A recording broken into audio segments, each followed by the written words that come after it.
3 o 4 preguntas, pero si quiere comencemos por los cambios de comportamientos que están sucediendo por la pandemia y sí, efectivamente, eh, cambia la vida por la necesidad del confinamiento para poder cuidar a los demás, para poder reducir las tasas de contagio y eso quiere decir que hay menos movilidad utilizando sistemas de transporte motorizados que consumen combustibles fósiles.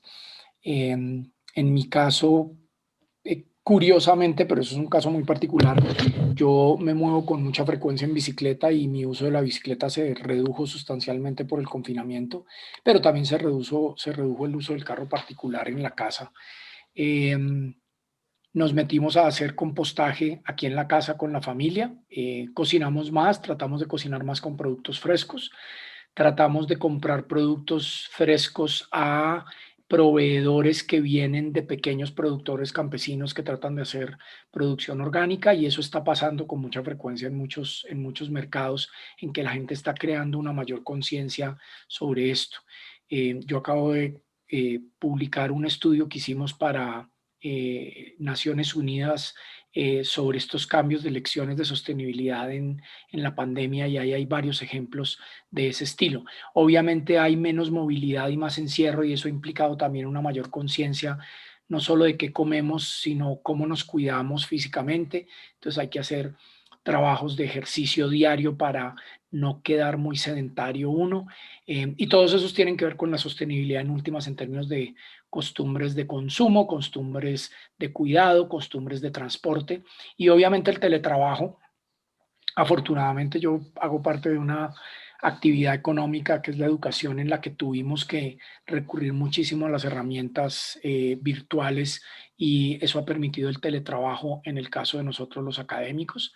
Y eso ha implicado nuevos aprendizajes para reducir el uso de vías públicas, el uso de transporte público y privado, y eso obviamente tiene consecuencias sobre emisiones a la atmósfera y emisiones en términos de calidad del aire. Y eso lo están viendo, la mayoría de ciudades del mundo lo vieron en su momento en que se redujeron las tasas de contaminación en las ciudades. De ahí para saltar al tema grande sobre el crecimiento y el capitalismo. Yo no sería tan radical de que el capitalismo y la visión económica se olvidó de los temas humanos o de los temas ambientales. Yo creo que los ha tenido y los ha tenido presentes de muchas maneras. Eh, Cuando en su momento se generó la crisis en los años 70 por el petróleo, se dio una conciencia muy grande derivada de motivaciones políticas y culturales en Occidente sobre la alta dependencia de los combustibles fósiles y se dio un movimiento importante dentro de la misma economía y el boom grande que tuvo la economía eh, si lo queremos llamar capitalista, de incorporar elementos ambientales en la medición de costos y beneficios ambientales, en la incorporación del análisis de los impuestos derivados de la motivación por reducir la contaminación. Esos han existido durante todo el fenómeno capitalista. Los impuestos piguvianos, desde que Pigou propuso esa idea, fue precisamente consciente de esto. Eh, lo que pasa es que la economía política y los poderes políticos han hecho que no se hayan generado suficientes cambios de política económica para orientar la economía hacia una economía más humana y más sostenible. Pero no porque lo haya ignorado, sino porque el juego político de fuerzas de quienes son los que ostentan el poder sobre las decisiones económicas le han dado mayor peso a algunas dimensiones de la economía que a otras. Y esas dimensiones económicas que se les ha dado peso también han considerado temas humanos, temas de protección de los trabajadores, temas de crecimiento económico para generar mayores oportunidades de ingresos de trabajadores o poder generar mayor provisión de bienes públicos para las poblaciones. Y por eso también el modelo capitalista durante el siglo XX y sobre todo en la última fase del siglo XX y comienzos del siglo XXI logró grandes avances en temas de lo humano, de reducción de pobreza, de extender la esperanza de vida de las personas, de generar mejores condiciones de trabajo, desarrollos tecnológicos que generaron grandes cambios para grandes poblaciones. Y los indicadores gruesos grandes de la economía sobre el porcentaje de gente que vive debajo de la línea de pobreza, pues debido especialmente a esa economía capitalista, logró grandes cosas en esos temas humanos, pero al mismo tiempo también generó durante todo ese proceso de profundización del capitalismo y en el que se montaron otros sistemas económicos que antes no propendían por ello, y sobre todo el gran bloque soviético y China como grandes jugadores de eso, también derivó en otras cosas como el incremento explosivo de la desigualdad. China al mismo tiempo ha reducido pobreza, ha generado crecimiento, pero además ha explotado sus niveles de desigualdad. Occidente continúa teniendo unas tasas de incremento de la desigualdad y la injusticia social muy grandes. Entonces es un poco paradójico. Y en todo eso, el problema de degradación del planeta y es que estamos llegando a los límites de capacidad del planeta de proveer energía y materia para el consumo, pero además de absorber los efectos ambientales de toda la actividad económica. Entonces ahí está parte de esa paradoja en que hemos generado crecimiento, reducción de pobreza, pero también desigualdad y degradación del planeta y de extendernos a los límites máximos que tiene de capacidad el ecosistema planetario para absorber los daños ambientales y poder proveer materia y energía. Entonces, son esas paradojas, digamos, del modelo capitalista que están ahí. ¿Está con esta premisa? Yo estoy de acuerdo con que el PIB es muy mala métrica para hablar del desarrollo y prosperidad de las naciones y de la sociedad en general y del planeta. Sirve para poder guiar algunas decisiones, pero el pibismo y esa exageración y obsesión por solamente medir el desempeño de las economías basado solamente en el PIB es miope y es muy incompleto. Eso como primer punto. Segundo, el PIB per se tiene grandes problemas porque el PIB como se mide hoy no contabiliza los costos sociales y ambientales de la degradación que produce la actividad económica. Entonces contabilizamos PIB hacia arriba cuando producimos cosas que degradan el ambiente, pero no contabilizamos los costos ambientales de esa actividad económica que produjo el crecimiento del PIB. Si hiciéramos mejor las cuentas y midiéramos mejor el PIB, de pronto podríamos ayudar a cualificar y mejorar ese termómetro del desempeño de la economía.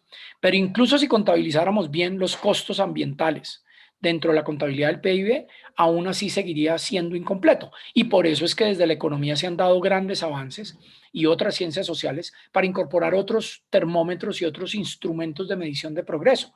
Por eso los indicadores de pobreza multidimensional, por eso los indicadores de necesidades básicas insatisfechas, por eso el indicador de número de familias o de personas que viven por debajo de la línea de pobreza o la línea de miseria, $2 al día, $1 al día.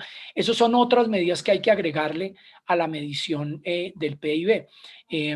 Si midiéramos mejor el PIB, y contabilizáramos más los costos ambientales, probablemente las tasas de crecimiento de los países serían más bajitas.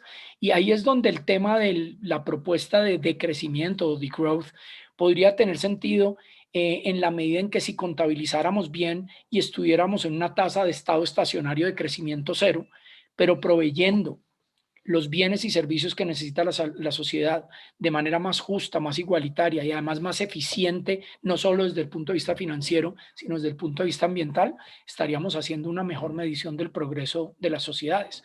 Pero el problema es que lo estamos midiendo mal y nos estamos obsesionando en muchas ocasiones por razones de proyectos políticos cortoplacistas, de que todavía se mide el desempeño de dirigentes basado en cuánto fue la tasa de crecimiento del país.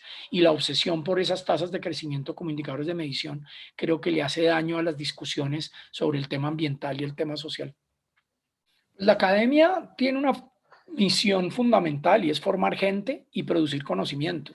Y digo una sola porque es la combinación de esas dos actividades juntas que producen contribución a la sociedad, formar gente y producir conocimiento. Y entre mejor formemos la gente, mejor conocimiento podemos producir a través de las investigaciones que hacemos en las universidades. Y entre mejor investigación hagamos, probablemente podemos formar mejor a las personas que formamos a nivel de pregrado y posgrado. En toda esa actividad de formar e investigar, nosotros tenemos un montón de retos de operar como industria en el sentido de cuál es la huella ecológica que dejan los campus. Y en ese sentido tenemos una responsabilidad muy grande y por eso mencionaba hace un rato temas de teletrabajo, temas de movilidad sostenible, temas de uso adecuado de los recursos. Yo creo que el caso particular de la Universidad de los Andes es interesante porque lleva muchos años tratando de ser pionero en muchas de estas dimensiones. Los Andes es de las universidades más tempranas en este país en promover la movilidad sostenible a través del uso de la bicicleta y ha tenido récords importantes de desempeño en ese sentido. Los Andes ha hecho un esfuerzo grande por generación de electricidad a través de paneles fotovoltaicos y el campus de la universidad ha estado incrementando la cantidad de luz que se genera, de energía que se genera a través de la energía solar.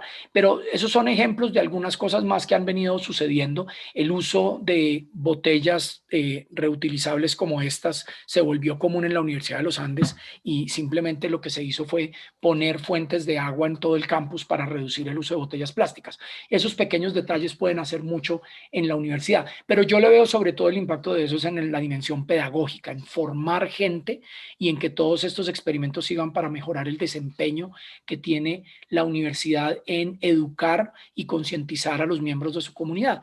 Estamos hablando de un campus que regularmente cada día antes de la pandemia mantenía cerca de 9-10 mil personas dentro de su campus al día, de una población fácilmente de 18.000, 20.000 estudiantes y administrativos y profesores. Eso es un clúster de gente grande concentrado en un pedazo de territorio relativamente pequeño que puede tener una huella ecológica sustancial y que ha estado tratando de cambiar los comportamientos y las costumbres. Creo que esto puede suceder en el mundo entero, en muchos campus, pero además muchos campus y muchas universidades están trabajando exactamente en eso, en reducir su huella, en promover cambios de comportamiento y vuelvo, insisto, sobre todo a través de la función de formación y de investigación y en nuestra universidad como en muchas otras hay muchísimo que se está trabajando sobre estos temas de mejores comportamientos con menor huella ecológica en su entorno inmediato y obviamente en el entorno de ciudad.